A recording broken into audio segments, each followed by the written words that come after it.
Manipulative controllers. What I'm about to read comes from this book right here. This is a Christian book written by a Christian author. Reading from page 55 of this book. Manipulative controllers. Less honest than the aggressive controllers, manipulators try to persuade people out of their boundaries. They talk others into yes. They indirectly manipulate circumstances to get their way. They seduce others into carrying their burdens. They use guilt messages.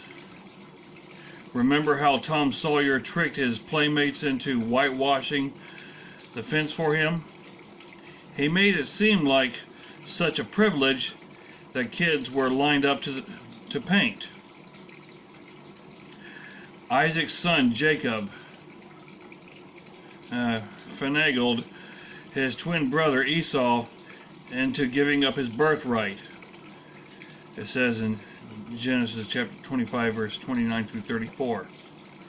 And with his mother's help deceived his father into bestowing Esau's blessing on him.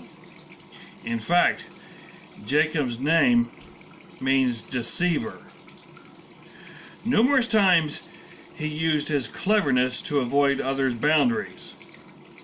The event that helped Jacob work out of his manipulative boundarylessness was his confrontation with God in human form. God wrestled with him all night long and then changed his name to Israel. The word Israel means he who fights with God. God left Jacob with a dislocated thigh. And Jacob changed. He became less deceitful and more honest. His aggressiveness was clear, as evidenced by his new name. He was owning his feistiness. Only when the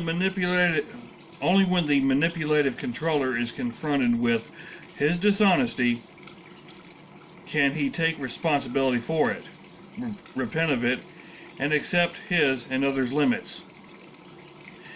Manipulators deny their desires to control others. They brush aside their own self-centeredness. They are like the adulterous woman in Proverbs. She eats and wipes her mouth and says, "I've done nothing wrong," said in Proverbs chapter 30 verse 20. Believe it or not, complaints and avoidance can also be controllers. They tend, however, to be more manipulative than aggressive. When complaint avoidants need emotional support, for example, they may do a favor for a friend. They hope that by being loving, they'll receive love. So then they wait, anticipating the return of the favor. And sometimes they wait for years, especially if they performed the favor for someone who can't read minds. What's wrong with this picture? It's not a picture of love. The love that God talks about doesn't seek a return on its investment. It is not self-seeking.